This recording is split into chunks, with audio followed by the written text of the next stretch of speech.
સ્વાગત છે તમારું એમજી ટીચિંગમાં। હું છું જય મહેતા। આ વિડીયોમાં આપણે પર્યાવરણના પદ્ધતિશાસ્ત્રનો ટોપિક નંબર 4 અને ટોપિક નંબર 5 જોવાના છીએ। મેં ઓલરેડી ટોપિક 1 થી 3 નો વિડીયો અપલોડ કરેલો છે। જો તમે ના જોયો તો ચેનલ ઉપર જઈને જોઈ શકો છો, અથવા તો એક પ્લેલિસ્ટ બનાવેલું છે જેની લિંક તમને ડિસ્ક્રિપ્શનમાં મળી જશે, જ્યાં તમે લાઇન બાય લાઇન બધા વિડીયોઝ જોઈ શકશો।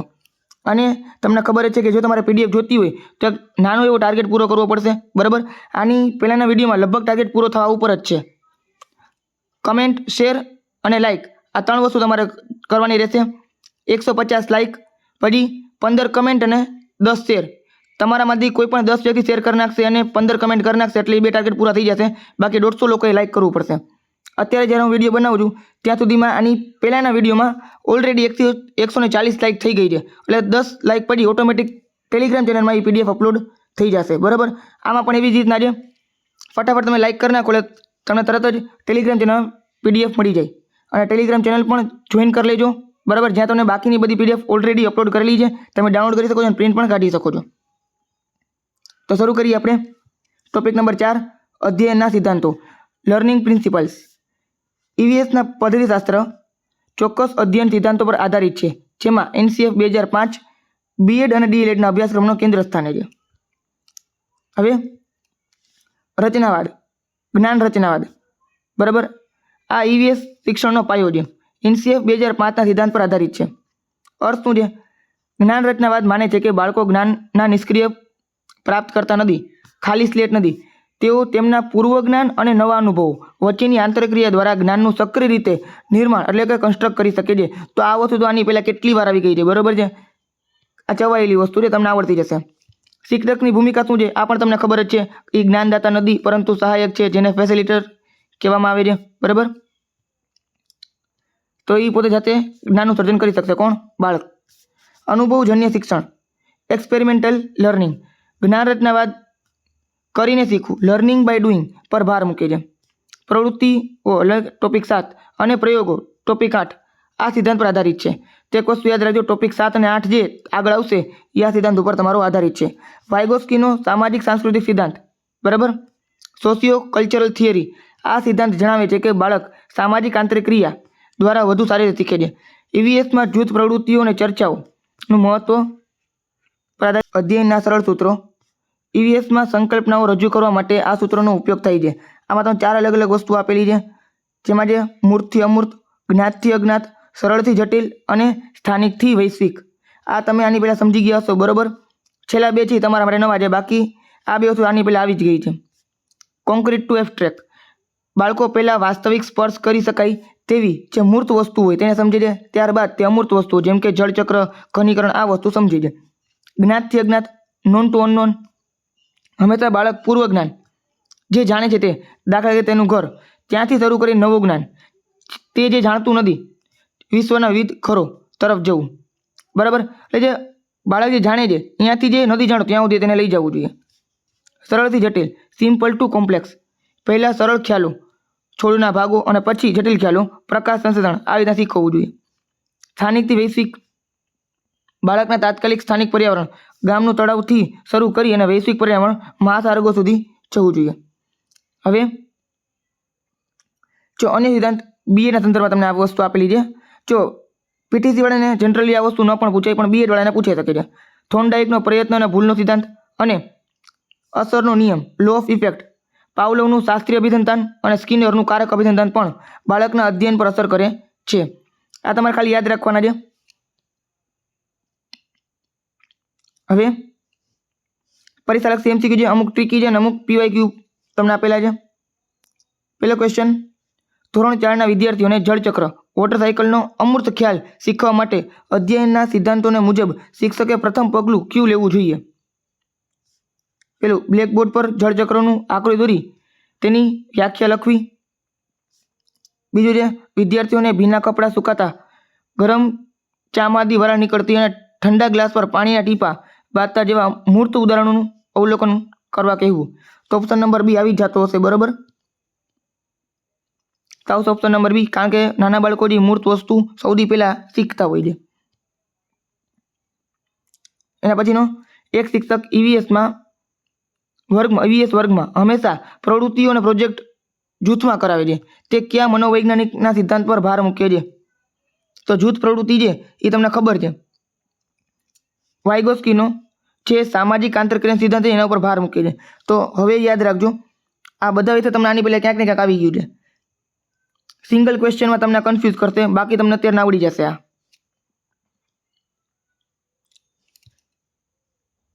જ્ઞાન રચનાવાદીઓ માળખામાં શિક્ષકની ભૂમિકા શું છે? એક સત્તાવાદી, સહાયક, મિત્ર કે એક મૂલ્યાંકનકાર? એક મિત્ર જે વિદ્યાર્થી સાથે રમે તો આ ના આવે. ઓપ્શન નંબર બી આવશે. ફેસિલિટેટર હોવું જોઈએ, સહાયક હોવું જોઈએ, તે શીખવાની પ્રક્રિયામાં મદદ કરે. સ્થાનિકથી વૈશ્વિક, લોકલ ટુ ગ્લોબલ ના સિદ્ધાંતોનું કયું ઉદાહરણ છે? પહેલા ભારતના નકશા, પછી ગુજરાત નકશાનો અભ્યાસ કરવો તો આ ના આવે. સ્થાનિકની વાત હોવી જોઈએ. ગામના તળાવની ઇકોસિસ્ટમનો અભ્યાસ કર્યો પછી સમુદ્રની ઇકોસિસ્ટમ, તો ઓપ્શન નંબર બી આવવો જોઈએ. પહેલા વૈશ્વિક ના આવવું જોઈએ, પહેલા અમૂર્ત પણ ના આવવું જોઈએ, તો ઓપ્શન નંબર બી આવશે. બરાબર. ઈવીએસ શિક્ષક ખોરાકની થીમ શીખવતા પહેલા વિદ્યાર્થીઓને પૂછે છે કે તમે આજે સવારે નાસ્તામાં શું ખાધું? આ કયા અધ્યયન સૂત્રનો ઉપયોગ થાય છે? ઉપયોગ છે. આજે સવારના નાસ્તામાં શું ખાધું એના વિશે જો પૂછતા હોય તો એ લોકોને ખબર છે સવારના શું ખાધું હોય, તો એ વસ્તુ ખબર છે મતલબ જ્ઞાત છે. બરાબર. ત્યારબાદ એને ખબર નથી એ વસ્તુના વિશે પૂછે એટલે અજ્ઞાત. તો જ્ઞાતથી અજ્ઞાત, ઓપ્શન નંબર શું આવશે? બી આવશે. જેના પૂર્વજ્ઞાન અનુભવો વિશે પહેલાં સૌથી પહેલાં પૂછવાનું, એના ઉપરથી એને પાઠની શરૂઆત કરવાની. ઈવીએસના વર્ગમાં વિદ્યાર્થીઓ દ્વારા કરવામાં આવેલી ભૂલોને કેવી રીતે જોવી જોઈએ? ભૂલ એ શિસ્તભંગ છે અને તેને સજા થવી જોઈએ. ભૂલો એ અધ્યયન પ્રક્રિયાનો કુદરતી ભાગ છે. તે દર્શાવે છે કે બાળક કેવી રીતે વિચારે છે. ભૂલો ટાળવા માટે શિક્ષકે જવાબો બોર્ડ પર લખી દેવા જોઈએ.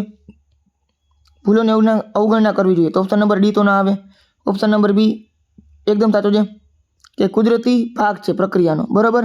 એ દર્શાવે છે કે બાળક કેવી રીતે વિચારે છે. બરાબર. થોર્નડાઇકનો અસરનો નિયમ, લો ઓફ ઇફેક્ટ, ઈવીએસમાં કેવી રીતે લાગુ કરી શકાય? આ પણ મેં તમને કીધું એ પ્રમાણે બીએડની અંદર હોય તો આવો પ્રશ્ન પૂછાય, બાકી જનરલી આવો પ્રશ્ન પીટીસીમાં ના પૂછાતો હોય, પણ તોય તમારે એકવાર જોઈ લેવાનું ટેટ 1 ની અંદર. વિદ્યાર્થીઓ વારંવાર વ્યાખ્યાઓને ગોખવી, તો ગોખવાની એ નેગેટિવ પોઈન્ટ કહેવાય. વિદ્યાર્થીઓને ગમતા વિષયો જ ભણાવવા, આ પણ નેગેટિવ પોઈન્ટ કહેવાય. વિદ્યાર્થીઓને પ્રયોગો કરવાની છૂટ ન આપવી, તો છૂટ આપવી જોઈએ, તો ઓપ્શન નંબર ડી પણ ના આવે. ઓપ્શન નંબર શું આવશે? બી આવશે. કોઈ સારો પ્રોજેક્ટ પર્યાવરણ કાર્ય કરે ત્યારે તેને પ્રોત્સાહન આપવું કે પુરસ્કાર આપવો. બરાબર. જ્ઞાન રચનાવાદીઓ વર્ગખંડમાં નીચેનામાંથી શું ન થવું જોઈએ? વિદ્યાર્થીઓ જૂથમાં ચર્ચા કરતા હોય, વિદ્યાર્થીઓ પ્રશ્ન પૂછતા હોય, શિક્ષક પાઠ્યપુસ્તકની વ્યાખ્યાઓ બોર્ડ પર લખાવતા હોય અને વિદ્યાર્થીઓ કોપી કરતા હોય, તો ઓપ્શન નંબર સી જે નેગેટિવ પોઈન્ટ છે, તો ઓપ્શન નંબર સી ના આવે. પિયાજે દ્વારા જ્ઞાનાત્મક વિકાસના સિદ્ધાંત મુજબ પ્રાથમિક શાળામાં બાળકો આશરે 7 થી 11 વર્ષ મૂર્ત ક્રિયાત્મક તબક્કો કોન્ક્રીટ ઓપરેશનલ સ્ટેજમાં હોય છે. આ ઈવીએસ શિક્ષણ માટે શું સૂચવે છે? શિક્ષણ પ્રક્રિયામાં વાસ્તવિક વસ્તુઓ, મૂર્ત ઉદાહરણો અને હેન્ડ્સ ઓન પ્રવૃત્તિઓનો મહત્તમ ઉપયોગ થવો જોઈએ, તો ઓપ્શન નંબર સી આવશે. બરાબર. 7 થી 11 વર્ષના બાળકો માટે આ જ વસ્તુનો ઉપયોગ કરવો જોઈએ, નકર સમજાય નહીં. અધ્યયનમાં કયો સિદ્ધાંત જણાવે છે કે જ્ઞાન એ વ્યક્તિના મગજમાં નથી પરંતુ સામાજિક સંદર્ભમાં વહેંચાયેલું છે? તો જ્ઞાન રચનાવાદ, સામાજિક જ્ઞાન રચનાવાદ, વર્તનવાદ કે શાસ્ત્રીય અભિસંધાન? તો તમને ખબર પડી જ ગઈ હશે આમાં છે ને, જો સામાજિકના સંદર્ભની અંદર તો જ્ઞાન રચનાવાદ અને સામાજિક જ્ઞાન રચનાવાદ આ તમને કન્ફ્યુઝ થઈ શકે છે.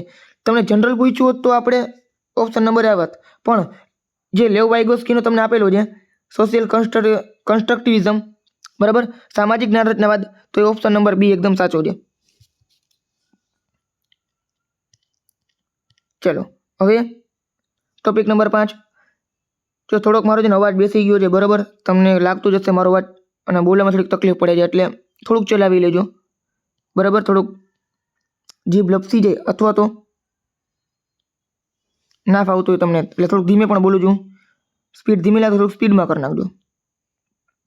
ચાલો ટોપિક 5, વિજ્ઞાન અને સામાજિક વિજ્ઞાન સાથેનો વ્યાપ અને સંબંધ. એનસીએફ 2005 સ્પષ્ટપણે જણાવે છે કે ઈવીએસ એ જ્ઞાન, સામાજિક વિજ્ઞાન, સામાજિક વિજ્ઞાન અને પર્યાવરણ શિક્ષણનું સંકલન છે. આનો અર્થ છે કે બાળક પર્યાવરણને શૈક્ષણિક વિષયોના કૃત્રિમ વિભાજન દ્વારા નહીં પરંતુ સર્વગ્રાહી હોલિસ્ટિક રીતે જોવું જોઈએ. અર્થ શું છે? એક જ થીમ, પાણી લેવું, અને તેના વૈજ્ઞાનિક, સામાજિક, સાંસ્કૃતિક અને ભૌગોલિક, રાજકીય પાસાને એક સાથે વીણી લેવા. મતલબ એક થીમ હોવી જોઈએ. થીમને લગતી દરેક વસ્તુ સમજાવવી જોઈએ. બરાબર છે. જેમ કે થીમ છે પાણી, તો પાણીનું વૈજ્ઞાનિક નામ શું છે, અથવા તો વૈજ્ઞાનિક રીતે એના જે એટમ્સ છે એમાં કઈ કઈ વસ્તુ હોય છે, અથવા તો એમાં વરાળનું ટેમ્પરેચર શું છે, બરફ ક્યારે ટેમ્પરેચર પર આવે, આ બધું વૈજ્ઞાનિક કહેવાય. સામાજિક રીતે પાણી શું ઉપયોગમાં આવે છે, બરાબર. પછી સાંસ્કૃતિક રીતે આપણે કઈ કઈ જગ્યાએ પાણીનું વધારે મહત્વ છે, જેમ કે ગંગા જળ છે, આ બધી વસ્તુ. ભૌગોલિક વસ્તુ મતલબ શું આવે, નદી, તળાવ, મહાસાગર, આ બધી વસ્તુ ભૌગોલિકની અંદર આવે.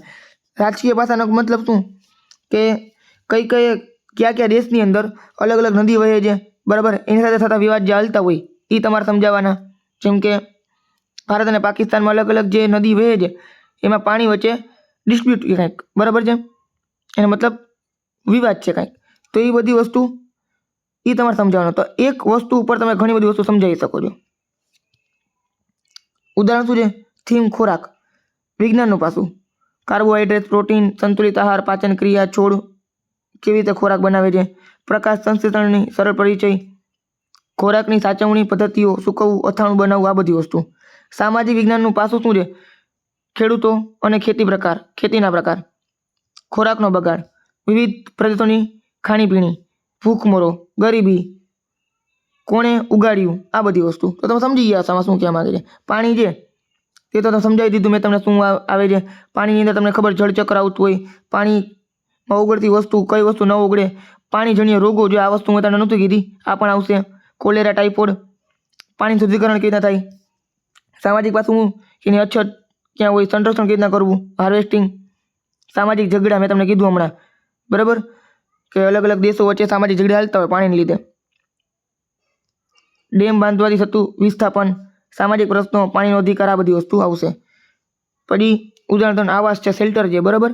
અહીંયા આપણે પ્રધાનમંત્રી આવાસ યોજનાની વાત નથી કરતા, અહીંયા ખાલી આવાસ એટલે કે શેલ્ટરની વાત કરી, ઘરની વાત કરી. તો કેવી રીતના બને, મજબૂતાઈ, આબોહવા, ઘરની રચના, બરાબર, ભૂકંપ પ્રતિરોધક ડિઝાઇન, સામાજિક શું આવશે, તો ભૌગોલિક પરિસ્થિતિ મુજબ તેના ઘરો, વાંસના ઘર, રાજસ્થાનના માટીના ઘર, પછી બરફમાં જે ઈગલુના ઘર હોય છે, એ બધી વસ્તુ. સામાજિક આર્થિક પરિસ્થિતિ અને ઘર, પોતાનું ઘર વિરુદ્ધ ભાડાનું ઘર, મતલબ કે તફાવત, કે પોતાનું ઘર અને ભાડા ઘરમાં શું ફેર હોય, વિસ્થાપન, સ્લમ એરિયા, આ બધી વસ્તુ તમારે કરવાનું રહેશે. આ તમે સમજી ગયા તો થીમ શું કહેવાય, બરાબર, આને થીમ કહેવાય. જ્યારે તમે ભણો ત્યારે તમે આવી રીતના જ ભણાવવાનું આવશે. પહેલો પ્રશ્ન, ઈવીએસના વર્ગમાં પેટ્રોલિયમ, થીમ મુસાફરી વિશે શીખવતી વખતે શિક્ષકે કેવી રીતે વિજ્ઞાન અને સામાજિક વિજ્ઞાનને અસરકારક રીતે સાંકળી શકે છે. વિજ્ઞાન, સામાજિક વિજ્ઞાન, તમને બંને વસ્તુ આપેલી છે. વિજ્ઞાન, પેટ્રોલિયમ કેવી રીતે બને છે, સામાજિક વિજ્ઞાન, તે મર્યાદિત જથ્થામાં ભાવવધારાની અસર અને સંરક્ષણની જરૂરિયાત. પેટ્રોલ, રાસાયણિક બંધારણ, પેટ્રોલ પંપના માલિકોનો ઇતિહાસ. માલિકોનો ઇતિહાસ તમને કંઈ કામ ના આવે, ઓપ્શન નંબર બી તો નીકળી જાય, બરાબર. માત્ર વાળો ઓપ્શન જનરલી કાઢી નાખવાનો, ઓપ્શન નંબર એ એકદમ સાચો છે, તમને ખબર પડી ગઈ હશે. ટાટ એસના પીવાય આધારિત છે. સામાજિક વિજ્ઞાન એ માનવ વર્તન અને સામાજિક સંબંધોનો અભ્યાસ છે. ઈવીએસમાં આનો અર્થ શું છે, માત્ર ઇતિહાસ અને ભૂગોળ શીખે છે, માત્ર કુદરતી પર્યાવરણ પર આધારિત છે, તો માત્ર ઓપ્શન કાઢી નાખો. વિદ્યાર્થીઓ રાજકીય પક્ષો વિશે શીખે છે. નાના વિદ્યાર્થીઓને રાજકીય પક્ષો વિશે કંઈ કામ જ ના હોય, ઓપ્શન નંબર ડી પણ ના આવે, ઓપ્શન નંબર બી એકદમ સાચો. કુટુંબ, સમુદાય અને અન્ય લોકો સાથેના તેમના સંબંધોને સમજે છે. એનસીએફ 2005 ઈવીએસમાં વિજ્ઞાન અને સામાજિક વિજ્ઞાનના વિભાજનની વિરુદ્ધ શા માટે? કારણ કે શિક્ષકોની અછત છે, તો આ ઓપ્શન ના આવે. પ્રાથમિક સ્તરનું બાળક તેના પર્યાવરણને વિજ્ઞાન અને સામાજિક વિજ્ઞાન તરીકે અલગ અલગ જોતું નથી, બરાબર, તેને સંપૂર્ણપણે હોલિસ્ટિક એકમ તરીકે જુએ છે. તો ઓપ્શન નંબર બી એકદમ સાચું છે કે આપણે બંને અલગ અલગ નથી જોતા. પર્યાવરણની અંદર વિજ્ઞાન અને સામાજિક વિજ્ઞાન બંને અલગ અલગ નથી, બંને એક જ છે. એટલા માટે, કારણ કે નાના બાળકને સમજાતું નથી વસ્તુ. ખોરાકની થીમ શીખવતી વખતે કયો પ્રશ્ન આર્થિક સામાજિક પાસાને સ્પર્શે છે? રોટલી ગોળ કેમ હોય છે? આપણને પ્રોટીનની જરૂર કેમ છે? શું બધા બાળકોને દરરોજ પૂરતું જમવાનું મળે છે? શાકભાજીને રાંધતા પહેલાં કેમ ધોવા જોઈએ? તો આ ધોવાની વસ્તુ આવે. પ્રોટીનની વસ્તુ છે, રોટલી કેમ ગોળ છે, આ સાયન્સની અંદર આવે જનરલી. ઓપ્શન નંબર સી આવશે સામાજિક આર્થિકની અંદર, કે બધા બાળકોને રોજ જમવાનું મળે છે કે નથી મળતું. તે એક આર્થિક વસ્તુની અંદર આવે કે અમુક લોકો નથી મળતું શું કામ? કારણ કે એના પૈસા નથી લેવાના. ગરીબી, ભૂખમરા વસ્તુ તમે સમજાવી શકો છો. મુસાફરીની થીમમાં નકશાનો ઉપયોગ કયા વિષય સાથે સંબંધ ધરાવે છે? માત્ર ઇતિહાસ, જીવ વિજ્ઞાન, ભૌતિક વિજ્ઞાન. તો નકશા ભૌતિક વિજ્ઞાન, જીવ વિજ્ઞાનમાં ના આવે. ઇતિહાસમાં પણ ના આવે. ઇતિહાસમાં આવે પણ માત્ર ઇતિહાસમાં ના આવે. આખું ભૂગોળ. બરાબર. ઓપ્શન નંબર બી આવશે. ઈવીએસમાં કુટુંબ અને મિત્રોની થીમ શીખવતી વખતે મેન્ડલના પ્રયોગોની વાર્તાનો વિષય સમાવેશ કરવામાં આવ્યો છે. તેનો મુખ્ય ઉદ્દેશ્ય શું છે? જો કુટુંબ અને મિત્રો એમાં મેન્ડલનો પ્રયોગ તમને ખબર તો વટાણાનો અલગ અલગ પ્રયોગ છે, ખબર છે ને? યાદ છે? અલગ અલગ વટાણા, ગોળ અને પીળા અને લીલા વટાણા, ગોળ અને લીસા વટાણા. બરાબર. આ તમને પ્રયોગ યાદ હોવો જોઈએ. 10મા ધોરણની અંદર આવે છે આ. વિદ્યાર્થીઓને જટિલ આનુવંશિક સિદ્ધાંતોનો શીખવવો, માતા પિતા તરફથી મળતા લક્ષણો અને વૈજ્ઞાનિક પ્રક્રિયાનો પરિચય અપાવવો, વિદ્યાર્થીઓને વટાણા ઉગાડવાનું પ્રોત્સાહિત કરવા અને ગરીબ ખેડૂતને વાર્તા કહેવાનો. તો ઓપ્શન નંબર સી તો ડી ના જ આવે. બરાબર. તો શું આવશે? ઓપ્શન નંબર બી, કે માતા પિતા તો તમે કેવા લક્ષણો મળે છે એ તમારે શીખવવું હોય તો આ મેન્ડલના પ્રયોગને તમારે વાર્તાની જેમ સમજાવવી જોઈએ. ધોરણ 5માં આવાસની થીમ શીખવતી વખતે શિક્ષક વિવિધ પ્રદેશો કાશ્મીર, રાજસ્થાન, આસામના ઘરો વિશે ચર્ચા કરે છે. તો આ કયું પાસું છે? ઘરની ચર્ચા કરી છે. બરાબર. તો જો તમે જોઈ શકો છો કાશ્મીર, રાજસ્થાન, આસામ છે બધે અલગ અલગ જગ્યાએ આવેલા છે. તો ભૂગોળ અને વિજ્ઞાન આવવું જોઈએ. ઇતિહાસ અને નાગરિકશાસ્ત્ર, તો નાગરિકશાસ્ત્ર આમાં ક્યાંય આવે જ નહીં. માત્ર કલા, માત્ર શબ્દ કાઢી નાખવાનો. અર્થશાસ્ત્ર અને રાજનીતિ આમાં પણ ક્યાંય નથી. એટલે ઓપ્શન નંબર શું આવશે? એ આવશે, કારણ કે આપણે ભૂગોળની વસ્તુ જોઈ લઈએ. નીચેનામાંથી કયું ઈવીએસના સંકલિત સ્વરૂપનું ઉદાહરણ નથી? પાણી પાઠમાં પાણીના રાસાયણિક ગુણધર્મો અને પાણી બચાવવાની ચર્ચા કરવી. ખોરાક પાઠમાં પોષક તત્વો અને ખેડૂતની સમસ્યા વિશે સમજવું. સોમવારે વિજ્ઞાન અને મંગળવારે સામાજિક વિજ્ઞાન અલગ અલગ ભણાવવું. તો ઓપ્શન નંબર સી ઈ ના આવવું જોઈએ. ઓપ્શન નંબર સી ખોટો છે. બરાબર. કારણ કે તમને ખબર છે કે ઈવીએસની અંદર સંકલિત વસ્તુ હોય છે. અલગ અલગ તમારે ભણાવવાનું નથી હોતું, તમારે ભેગું જ ભણાવવાનું છે. કારણ કે નાના બાળકો વિજ્ઞાન અને સમાજ બેને અલગ અલગ નથી જોતા, બેને એક જ જોવે છે. ઈવીએસ પાઠ્યપુસ્તકમાં ઇતિહાસને કેવી રીતે સાંકળવામાં આવે છે? બરાબર. ઇતિહાસની વાત કરી છે તો રાજાઓની લડાઈ અને તેની તારીખો દ્વારા, પહેલાંના સમયમાં કેવું હતું તેની ચર્ચા, જૂના જમાનામાં પાણી કેવી રીતે મેળવાતું, જૂની રમતો, સ્વતંત્રતા સંગ્રામનો અભ્યાસ. તો આ મોટા વિદ્યાર્થીઓ માટે હોય. નાના વિદ્યાર્થી 1 થી 5 ધોરણના વિદ્યાર્થીને સ્વતંત્રતા સંગ્રામ શીખવાનું ના હોય. બરાબર. ઇતિહાસ તો કોઈ અવકાશ નથી તો એ પણ ના હોય. ઈવીએસની અંદર બધી વસ્તુ આવી જાય છે. સમાજ, વિજ્ઞાન, ઇતિહાસ, ભૂગોળ બધી વસ્તુ આવી જાય છે. તમારે એ પ્રમાણે શીખવાડવું પડશે એને. તો અહીંયા શું આવશે? ઓપ્શન નંબર બી, કે પહેલાના સમયમાં કેવું હતું તમારે ચર્ચા કરવાની. સંકલિત ઈવીએસના વર્ગખંડમાં શિક્ષકની ભૂમિકા શું છે? તો સહાયક તરીકે. Option number B. આની પહેલાં કેટલી વાર આ પ્રશ્ન આવી ગયો છે. બરાબર. તો તમારા 2 ટોપિક પૂરા થઈ જાય. એના પછીના વિડીયોમાં હું તમને પછીના ટોપિક કરાવવાનો છું. બરાબર. વિડીયો જોતી તો તમારે લાઇક કરવી જ પડશે. 150 લાઇક તમને ટાર્ગેટ છે. બાકી કમેન્ટ આવી જતી હોય છે. બરાબર. શેર પણ આવી જતા હોય છે. 150 લાઇક થશે એટલે તમને આ 2 ટોપિકની પીડીએફ પણ મળી જશે. બરાબર. લાઇક કરતા રહેજો ને હાઈપ આપી દેજો એટલે બીજા લોકો સુધી આપણો વિડીયો પહોંચી શકે. તો મળીએ આપણે નેક્સ્ટ વિડીયોમાં.